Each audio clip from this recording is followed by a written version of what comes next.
오늘 이 시간 우리에게 허락하신 하나님의 귀한 말씀은 시편 43편 말씀입니다. 제가 가진 구약성경 833쪽입니다. 시편 43편 4절과 5절 말씀 찾으셔서 다 같이 함께 읽도록 하겠습니다. 시편 43편 4절과 5절 말씀 같이 읽겠습니다. 시작. 그런즉 내가 하나님의 제단에 나아가 나의 큰 기쁨의 하나님께 이르리이다. 하나님이여 나의 하나님이여 내가 수금으로 주를 찬양하리이다. 내 영혼아 내가 어찌하여 낙심하며 어찌하여 내 속에서 불안해하는가. 너는 하나님께 소망을 두라. 그가 나타나 도우심으로 말미암아 내 하나님을 여전히 찬송하리로다. 아멘. 이스라엘 백성들이 출애굽하였습니다. 이제 모세가 시내산으로 하나님의 말씀을 받으러 올라간 상태입니다. 그리고는 모세를 기다렸지만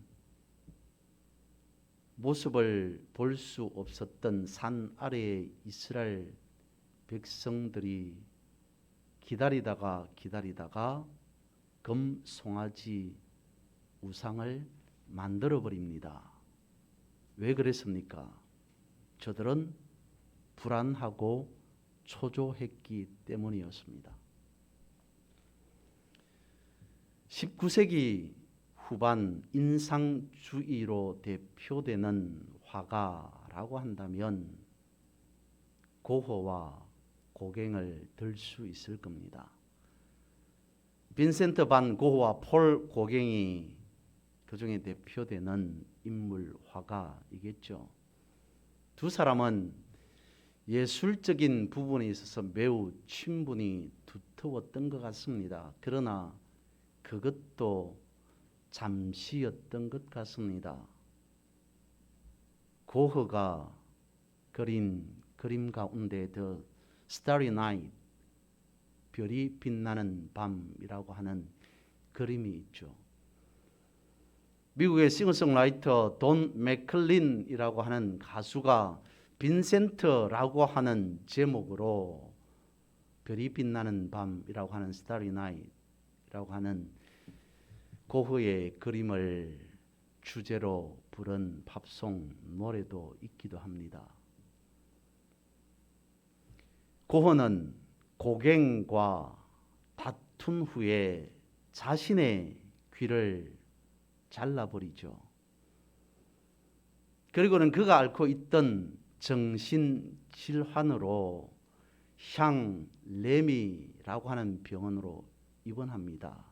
세인트 레미 병원에 입원해 있던 어느 날 밤에 병실 창문 바깥으로 밤 하늘을 바라보게 됩니다. 그것을 떠올리며 그렸던 그림이 바로 별이 빛나는 밤이라고 하는 그림이었습니다. 아울러 고갱도 많은 그림을 그렸습니다. 성화도 다수의 작품을 가지고 있습니다. 그 중에 하나가 설교 후의 환영이라고 하는 그림이 있습니다. 창세기 32장 야곱과 천사와의 씨름을 주제로 설교를 들은 후에 그린 그림으로 알려져 있습니다. 그 그림에는 천사와 씨름하는 야곱뿐만 아니라 수녀와 그것을 지켜보는 수녀와 사제들의 모습이 함께 그림 속에 담겨져 있습니다. 고갱이 그렸던 설교 후의 환영이라고 하는 그 그림 속에는 세 부류의 얼굴의 표정을 담고 있습니다. 첫 번째 부류의 사람들은 씨름하는 야곱의 모습을 보면서 기도하는 부류가 있고, 또 다른 부류는 고개를 갸웃거리는 모습을 하고 있고, 나머지 한 부류는 아무런 상관없는 듯이 그저 멍하니 바라보는 그런 사람들이 있습니다. 고흐의 그림과 고갱의 그림 속에 공통점이 있습니다. 두 그림이 다 불안과 초조를 담고 있다는 것이죠. 고흐는 고흐대로의 어떤 자신의 내면적인 불안함이, 초조함이 그 그림 안에 담겨져 있는 것이고, 고갱의 그림 속에는 우리가 알듯이 극심한 불안, 극심한 초조 가운데에 야곱이 놓여져 있다는 사실을 알고 있습니다. 옛날이 되었던 지금이 되었던 인간사, 세상사 살아가는 모든 사람들에게 있어서는 불안과 초조가 늘 언제나 따라오면서 우리를 괴롭힌다는 겁니다. 성경 속에 등장하는 또 다른 한 사람의 불안한 모습을 보고자 합니다. 사무엘상 1장 시작하는 그 부분에는 매우 극심한 불안 속에 잠겨 있는 한 사람, 한 인물이 등장하죠. 바로 한나입니다. 그녀는 자녀가 없어서 불안하고 초조한 가운데 있습니다. 남편 엘가나의 위로에도 전혀 소용이 없습니다. 그가 얼마만큼 자녀에 대한, 자식에 대한 갈망이 깊었으면 하나님 앞에 엎드려서 울부짖습니다. 그런 모습이 다른 사람이 보기에는 마치 술주정하는 듯한 모습으로 비춰지기도 합니다. 그랬던 한나였는데 달라집니다. 변화됩니다. 사무엘상 1장 17절과 18절 말씀에는 이렇게 말씀합니다.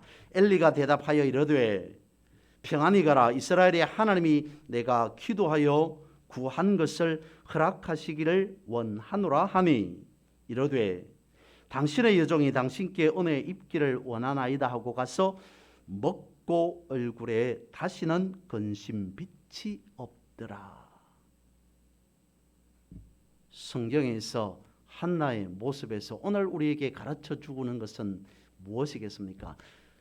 지금 한나가 어느 날 갑자기 아이를 출산한 것 아닙니다. 그렇다고 아이를 가진 것도 아닙니다. 그런데 한나는 변화되었습니다. 무엇 때문에요? 다시 말씀을 드려봅니다. 이스라엘의 하나님이 내가 기도하여 구한 것을 허락하시기를 원하노라. 엘리 제사장의 말 한마디 때문에 한나가 변화되었습니다. 하나님이 기도를 들어주실 것이다 라고 하는 그 말씀 한마디 때문에 죽고 싶었던, 살고 싶지 않았던 한나가 바뀌었습니다. 임신한 것도 아닌데 엘리의 말 한마디에 근심빛이 사라집니다. 마음의 근심이 사라지니 안색도 좋아졌더라 라고 성경은 가르쳐주고 있습니다. 잠언서 15장 13절 말씀에 이와 같이 말씀하고 있습니다. 마음의 즐거움은 얼굴을 빛나게 하여도 마음의 근심은 심령을 상하게 하느니라. 즐거움과 근심이 어디에 있다고 말씀하고 있냐면 마음에 있다. 모든 것은 마음 먹기에 달려 있다라고 하는 것처럼 말씀하고 있습니다. 그런데 사실은 아닙니다. 어쨌든 마음의 즐거움, 마음의 근심에 대해서 말씀하고 있는데 오늘 본문에서는 그 길을 넘어서 우리의 영이, 우리의 영혼의 불안함에 대해서 언급하고 있습니다. 5절 말씀을 다시 읽어봅니다. 내 영혼아, 내가 어찌하여 낙심하며 어찌하여 내 속에서 불안해하는가. 너는 하나님께 소망을 두라. 그가 나타나 도우심으로 말미암아 내 하나님을 여전히 찬송할 것이다. 여기에서 우리가 알아야 될 필요가 있는 부분은 이겁니다. 우리가 믿음 안에 살아가지만 우리가 하나님의 범주 안에 살아가지만 무엇이 존재하고 있다고요? 우리가 살아가는 삶 속에는, 우리가 살아가는 인생 속에는 불안함이, 근심이, 염려가, 걱정이 존재하고 있다는 것을 전제하고 있습니다. 불안과 초조함이 우리의 삶 가운데 여전히 존재하고 있음에도 오늘 본문 속에서는 무엇이라고 말씀하고 있습니까? 그럼에도 하나님을 찬송하라라고 말씀을 하고 있습니다. 그렇다면 우리가 삶 속에서 우리가 살아가면서 어떻게 불안과 초조를 극복할 수 있겠습니까? 여러분, 초대교회 하면 가장 먼저 떠오르는 것이 무엇일까요? 초대교회는 어쩌면 가장 불안했던 사람들, 초대교회라고 하면 가장 극심한 초조 가운데에 살았던 시대의 그런 사람들이라고 말할 수 있을 것 같습니다. 왜요? 누구 한 사람 앞에 나아가 내가 예수 믿는 사람입니다, 나는 그리스도인입니다 라고 말할 수 없는 그런 시대 상황이었습니다. 아니, 누구에게나 내가 그리스도인이라는 것이 밝혀질까 봐 두려워해야 하는, 그러니까 불안해하고 초조해야 하는 그러한 시대였습니다.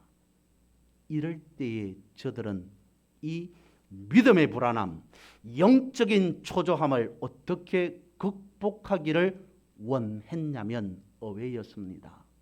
이런 거였습니다. 초대교회 당시의 사람들은 자신의 이름 앞에 디테디오스라고 하는 말을 붙였다고 합니다. 그러니까 디테디오스 박 누구누구, 디테디오스 김 누구누구, 디테디오스 이 누구누구라고 했다는 거죠. 디테디오스라고 하는 말은 근심에서 벗어난 사람, 근심에서 염려에서 해방된 누구누구 아무개라는 말이라는 겁니다. 그러니까 자신은 감히 다른 사람 앞에 나는 그리스도인입니다 라고 말도 제대로 할 수 없는 그러한 시대의 상황 가운데에서 자신은 그런 염려에서 근심에서 벗어난 염려 졸업생이라는 거죠. 진정 나는 세상이 나를 어떻게 바라보든지 간에 나는 진정 구원받은 성도라는 것을 가질 필요가 있다라는 측면에서 디테디오스라는 말을 자신의 이름 앞에 항상 붙여 썼다고 합니다. 무엇을 말해주는 것이죠? 염려가 없는 것이 아닙니다. 불안이 초조가 없는 것이 아닙니다. 염려, 근심, 걱정, 불안, 초조가 존재하지만 그러나 나는 디테디오스 누구누구로 아무개로 살아가는 나는 내 인생을 불안이 초조가 인도하지 않는다는 생각을 가지고 있었다는 겁니다. 한 번뿐인 내 인생 가운데, 내 삶 가운데에 감히 불안으로 초조로 온 인생을 살고 싶지 않다는 겁니다. 가장 불안한 시대, 가장 염려와 근심과 걱정이 많았던 그 시대에 저들은 자신의 이름 앞에 이런 말을 씀으로 인해 그것을 이기고 극복하고자 하였다라고 하는 것입니다. 육신의 불안, 육신의 초조가 아닌 믿음의 불안, 영적인 초조 앞에서는 초대교회는 단 한치의 양보도 없었음을 오늘 우리에게 가르쳐 주고 있습니다. 진실로 내 육신의 삶은 염려, 근심이 있겠으나 그러나 내 영의 삶은 내 영혼만큼은 염려에서 근심에서 벗어나 있다라고 자부한 인물들이 시대의 사람들이 바로 초대교회였다는 겁니다. 그랬을까요? 우리가 잘 아는 빌립보서 4장 6절에서 7절은 이와 같이 말씀하고 있습니다. 아무것도 염려하지 말라. 아무것도 염려하지 말고 다만 모든 일에 기도와 간구로 너희 구할 것을 감사함으로 하나님께 아뢰라.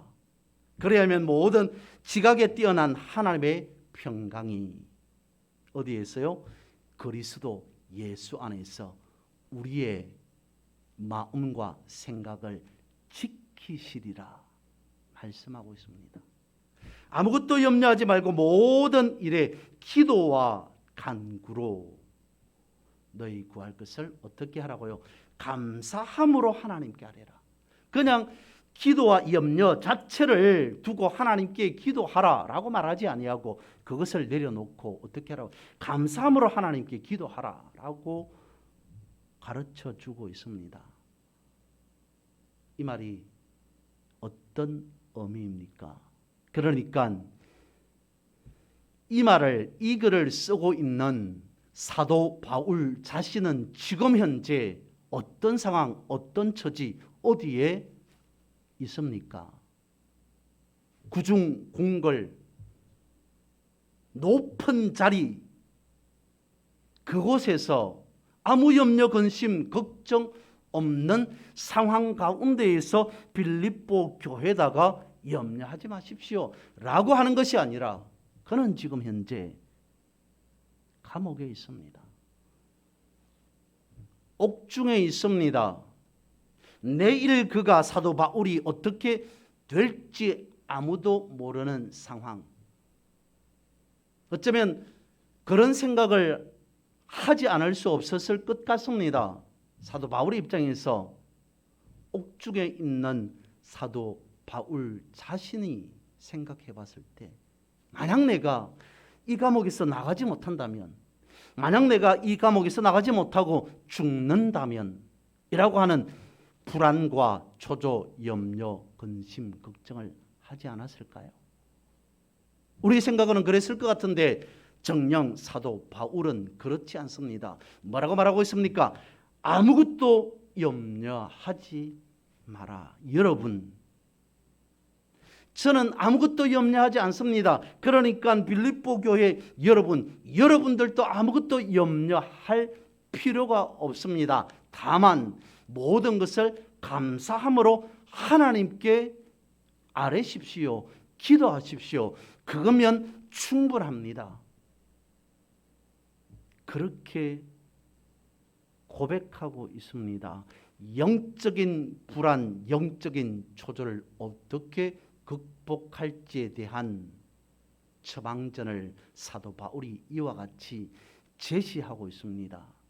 그러면 어떻게 해서 초대교회 저들은 그런 극심한 불안과 초조 가운데에서도 아니요, 우리는 염려에서 해방된 사람입니다. 오늘 나는 티테디오스라고 하는 인물입니다. 그런 인생을 살아갑니다. 라고 했겠으며 옥중에 감옥 가운데 수감되어 있는 사도 바울은 어떻게 아무것도 염려하지 말라라고 말할 수 있었을까요? 그것은 다름 아닌 예수님 때문이었습니다. 그것은 다름 아닌 예수 그리스도의 십자가 때문이었습니다. 예수님께서 십자가를 지시기 전에 겟세마네 동산으로 올라가십니다. 그리고 거기에서 가장 깊은 기도를 하시죠. 하나님 아버지, 내가 이 십자가를 지기를 원치 않습니다. 이 잔이 나에게서 지나가기를 원합니다. 라고 기도하죠. 인간적으로 볼 때라고 말씀을 드렸습니다. 인간적으로 볼 때 가장 주님의 불안과 초조를 그 기도 속에 보여주고 있습니다. 이 잔이 나에게서 지나가기를 원합니다. 그런데 기도는 거기에서 끝나지 않습니다. 뭐라고 주님께서 기도하십니까? 그러나 이것이, 내가 십자가 지는 그것이 내가 지고 싶지 않다고 하는 그 십자가 짐이 내 뜻이 아닌, 나의 원이 아닌 아버지의 원대로, 아버지의 뜻대로 되기를 원합니다. 이건 뭘까요? 십자가 지는 것 자체가 하나님의 섭리를 의지한다라고 하는 그것입니다. 가장 적극적인 불안에 대한 대처법을 주님이 보여주신 겁니다. 예수 그리스도의 기도는 오늘 우리에게 어떻게 불안을 극복할 것인가, 주님께서 기도하신 그 내용을 기록의 말씀으로 남겨놓고 있었던 것은 제가 생각해 볼 때는 이것이라고 생각합니다. 앞서 말씀을 드렸던 예수님께서 불안하셨기 때문에, 염려, 근심, 초조하셨기 때문이 아니라, 그런 상황, 불안하고 초조하는 상황에 놓였을 때 오늘 우리가 그 불안과 초조를 어떻게 극복해야 할 것인가를 예수님의 기도 가운데에서 가르쳐 주시기 위함이다 라는 겁니다. 그 답을 주님 부활하시고 난 뒤에 사람들을 통해 설명해 주십니다. 예수님께서 그렇게 기도하시고 또한 그렇게 십자가를 지셨습니다. 그리고 사흘 뒤에 부활하신 후에 제자들 앞에 주님이 나타나셨습니다. 그리고 하신 첫 번째 말씀이 이것입니다. 너희에게 평강이 있을지어다.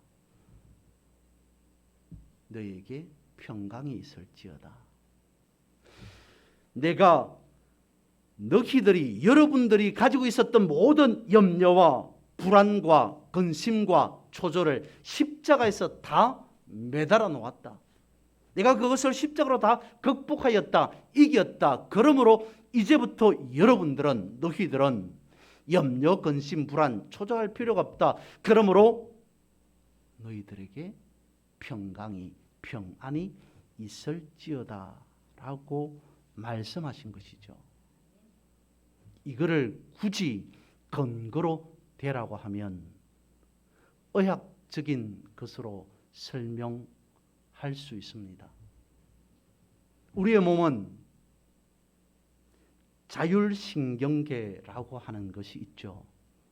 그 자율신경계에 교감신경, 부교감신경이라고 하는 것이 있습니다.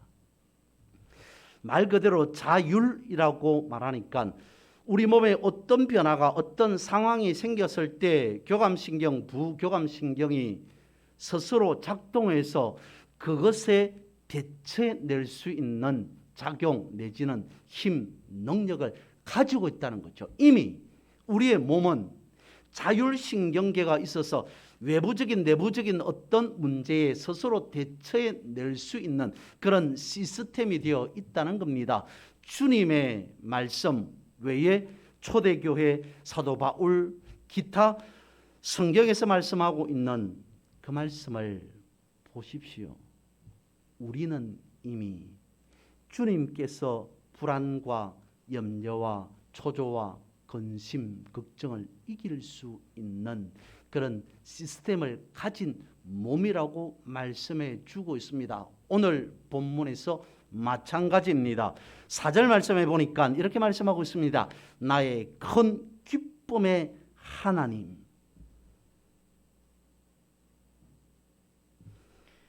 우리 몸이 가지고 있는 자율신경계 가운데에서 교감신경과 부교감신경이 어떤 상황을 대처하면서 이길 수 있는 그런 능력을 이렇게 말하기도 합니다.